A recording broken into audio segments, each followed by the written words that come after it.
de nossa morte. Amém.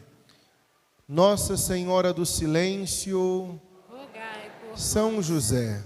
Rogai por nós.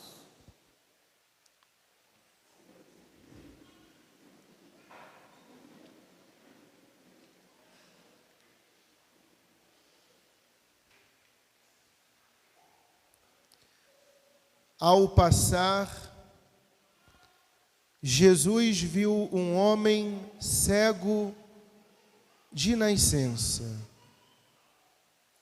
Meus amados irmãos e irmãs, uma coisa não resta dúvidas ao nosso coração. Jesus, Ele passa no meio de nós. Santo Agostinho dizia: eu tenho medo do Deus que passa e não volta. Aí todo o cuidado, toda a atenção para poder perceber esse Deus que está passando no meio de nós. Na primeira leitura, nós ouvimos: naqueles dias o Senhor disse a Samuel. O Senhor, Ele está falando ao nosso coração. É preciso muita atenção da nossa parte para poder extrair dos textos da liturgia esse alimento de vida eterna. Passando pelas leituras de forma breve, a primeira leitura fala da unção que recebeu Davi. Samuel derramou o óleo e ungiu a Davi. E a partir daquele dia, o Espírito do Senhor se apoderou de Davi. A unção, ela revela uma pertença. Assim também, quando nós um dia fomos batizados, hoje o padre batizou 4 crianças. Quando nós somos batizados, nós nos tornamos pertença de Deus. Pela consagração do batismo, nós pertencemos ao Senhor e também somos possuídos pelo Espírito Santo. O Salmo apresenta a figura do pastor. Quem é o pastor? O Senhor é o pastor. E se o Senhor é o pastor, quem são as ovelhas desse pastor? Quem são? Quem são as ovelhas desse pastor? Aqui o salmista está usando uma imagem muito concreta dos tempos antigos, também do tempo de Jesus, talvez hoje, na nossa realidade, que ainda existem pessoas que lidam diretamente com animais. O pastor é o Senhor e as ovelhas somos cada um de nós. E o pastor, ele conduz as ovelhas.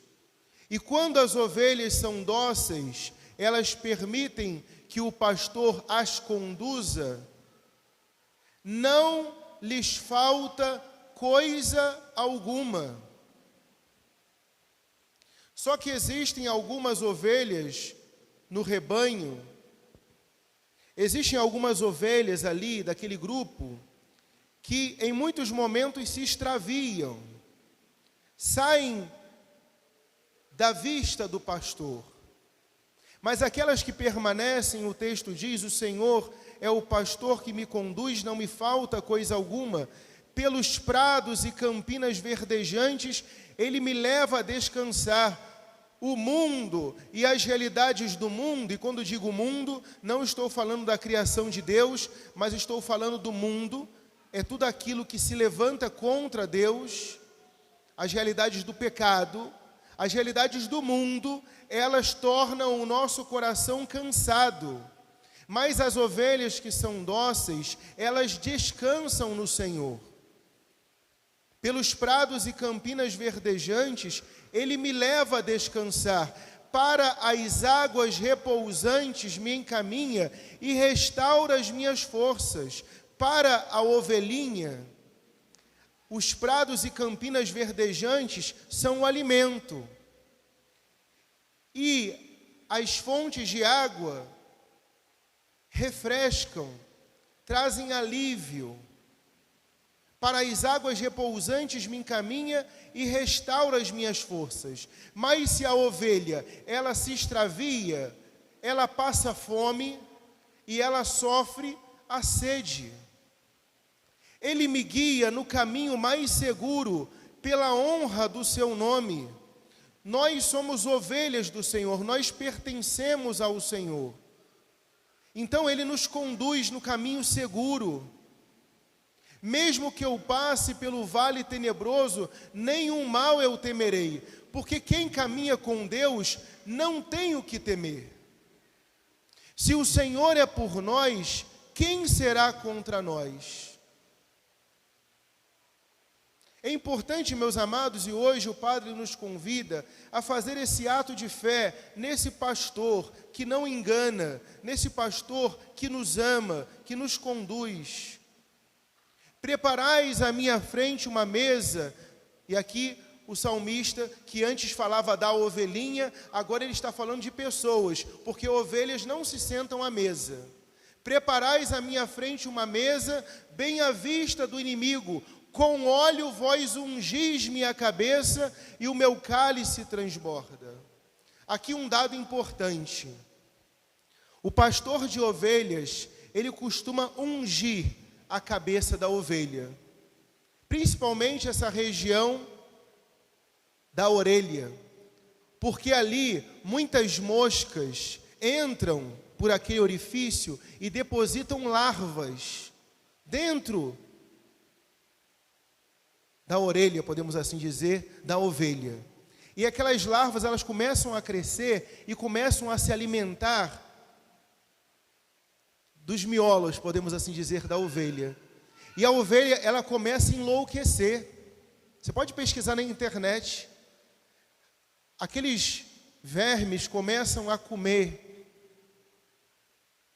o cérebro, assim podemos dizer, da ovelha. E ela começa a correr de encontro aos rochedos e começa a sentar a cabeça no rochedo. E muitas daquelas ovelhas morrem. Vale a pena depois pesquisar. E aí, para que isso não aconteça, o pastor, ele unge a ovelha. Assim também, nós somos ungidos, para que o tentador não deposite dentro de nós as suas larvas. Porque o pecado, ele enlouquece o homem.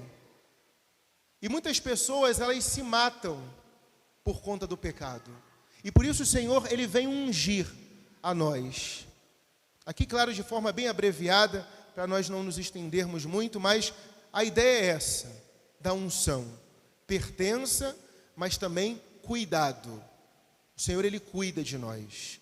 Felicidade e todo bem hão de seguir-me por toda a minha vida, e na casa do Senhor habitarei pelos tempos infinitos. A segunda leitura, já um tom de uma teologia batismal. Irmãos, outrora quer dizer o quê? Lá atrás, há algum tempo, até pouco tempo, no passado, outrora, éreis, né? Aqui o verbo ser, estar e existir, né? Conjugado no passado, né? Nós éramos trevas. Outrora eres trevas. Quem que outrora eres trevas? Todos nós. Todos nós estávamos debaixo de um império, de um reinado das trevas. O diabo, ele reinava sobre nós até o dia que nós fomos batizados. E aí se põe um fim ao império das trevas e começa o reino da luz. O sacramento do batismo é um sacramento de iluminação. Outrora eres trevas, mas agora sois luz do Senhor. São Paulo, ele está escrevendo à comunidade de Éfeso.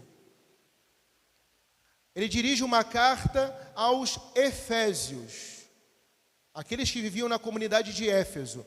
E ele vai falar desses irmãos desta comunidade que foram batizados. Olha, outrora vocês viviam como pagãos, porque muitos desses irmãos foram batizados. São Paulo já encontrou a muitos deles já adultos. Então, São Paulo anunciou a palavra, eles se converteram e receberam o batismo. Antes do anúncio de São Paulo, eles viviam no pecado. Quando São Paulo anuncia a verdade de Cristo, eles se convertem, são batizados, põem fim ao império das trevas e começa o reinado de Cristo. Outrora eres trevas, mas agora sois luz do Senhor. Vivei como filhos da luz.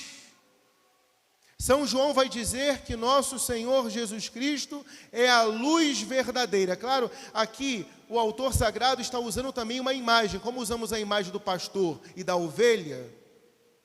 O Senhor é o Senhor, mas o Senhor, ele é luz, porque ele ilumina. Então Jesus Cristo, ele é a luz verdadeira que, vindo ao mundo, ele ilumina todo homem. Homem é homem e mulher. Ele ilumina todo homem. E do momento que nós fomos iluminados um dia no batismo hoje, no batismo o padre dizia, proclamava sobre a vida dessas crianças, papais, mamães, padrinhos e madrinhas, ajudai estas crianças para que elas vivam como filhos da luz. Então São Paulo está dizendo para nós, comunidade de fé, vivei como filhos da luz. E qual é a oposição direta aos filhos da luz? Os filhos das trevas. Ou somos filhos da luz, ou somos filhos das trevas. E o fruto da luz chama-se bondade, justiça, verdade. E o fruto da luz chama-se bondade, justiça, verdade. Aqui está os pontos para nós examinarmos a nossa vida e a nossa consciência. Temos caminhado na bondade, mas bondade de verdade, não aquela bondade que não tem nada de bondade, né? É bondade até que não pise no meu calo. Porque se pisar no meu calo, é olho por olho, dente por dente. Bondade é bondade. O ser de Deus, Deus é bom. A gente até costuma dizer, Deus é bom a todo tempo. Então Deus é bom. E nós também devemos viver nesta bondade. Ser bom. Segundo, viver na justiça. O termo justiça significa, no direito, pelo menos uma das definições, pode ser que haja outras, mas uma que o padre se recorda é dar a cada um o que lhe é devido. E se nós nos referimos a Deus, justiça é dar a Deus o que lhe é devido. E o que é devido a Deus? A nossa vida. A nossa vida pertence a Deus. Pelo batismo, pela unção, nós nos tornamos pertença de Deus. Então eu preciso ser justo. Viver na justiça é viver uma vida para Deus. Se eu começo a viver só para mim, no egoísmo, eu estou sendo injusto. Viver uma vida na verdade, quantos cristãos católicos, para não falar só do pessoal que está lá no mundão, quantos cristãos católicos que estão vivendo na mentira do erro, do engano, na mentira da corrupção, dos esquemas, na mentira do pecado. Então aqui está a linha, o marco divisor entre os filhos da luz e os filhos das trevas. Se eu caminho na bondade, bondade, para ser redundante, bondosa, né, de verdade, né? Aqui na primeira leitura diz que os homens veem as aparências, mas o Senhor olha o coração. Deus sabe quem é bom e quem não é bom. Fachada de bondade não é bondade. Certo? Certo. Bondade é bondade. Ou eu sou o bom ou sou o mal. Ou eu sou bondoso ou sou maldoso. Né? Não existe, eu sou meio bom, um pouquinho bom, mas também sou um pouquinho mal. Tem pessoas até que falam, né? Quando eu sou o bom mesmo. Mas quando eu sou o mal mesmo. Isso não é cristão. O cristão vive na bondade, na justiça, na verdade. Discernir o que agrada ao Senhor. Olha, meus amados, aqui está um ponto, e aqui é o versículo 10, e termina com um ponto final. Eu penso que aqui nós poderíamos recortar esse versículo, extrair esse versículo e gravar no nosso coração. Discernir o que agrada ao Senhor.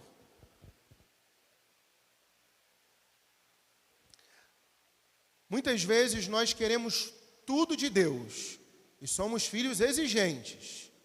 Ai do Senhor se Ele não concede aquilo que nós pedimos. Mas muitas vezes nós não discernimos o que agrada ao Senhor.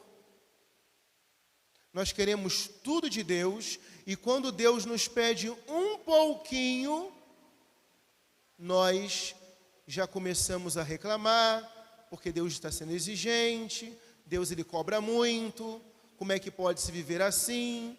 São muitas regrinhas, são muitas leis, para que tudo isso? Eu não sou livre, Padre, porque eu não posso fazer as minhas escolhas, eu não posso fazer do jeito que eu quero, por quê? Discernir o que agrada ao Senhor. E Senhor aqui com maiúsculo, não é um Senhor humano, é um Senhor, Senhor.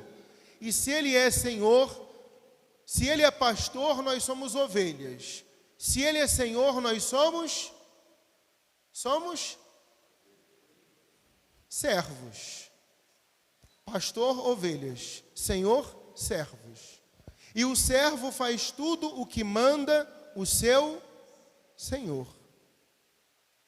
E aqui, meus amados, não estou falando de um servilismo, tá certo? Entendam bem. Nós não vivemos como aquele servo que faz com medo da correção. Nós servimos ao Senhor como filhos. Existem 3 formas de servir a Deus. Vamos lá. Existe uma primeira forma, como filhos. Esse é o jeito certo, né? Joinha. A segunda forma é como escravo. E a terceira forma é como mercenário. O filho, ele faz tudo o que agrada ao seu pai, pelo simples fato de agradar o pai. Ponto. Esse é o jeito certo. O escravo, ele faz, mas ele faz com medo da punição. Tem pessoas que servem a Deus como escravos. Ele faz, mas com medo do castigo de Deus. O filho não, ele faz porque ele ama o pai. E muitas vezes ele se submete a sacrifício. Por quê? Ele quer ver o pai contente. Discernir o que agrada a Deus. E tem aqueles que servem a Deus como mercenário. Já viu o mercenário? Ele recebe.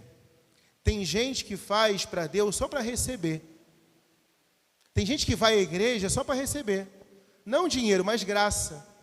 Tem gente que só procura Deus, só procura a igreja quando está precisando. Até o pai fala com o filho começa ali a rodear muito o pai fala assim, meu filho, você está querendo dinheiro, né? Pode falar. Não, pai, eu te amo, né? Ai, pai, não é assim? Ai, pai, você é o melhor pai do mundo. Está querendo dinheiro. Deus também.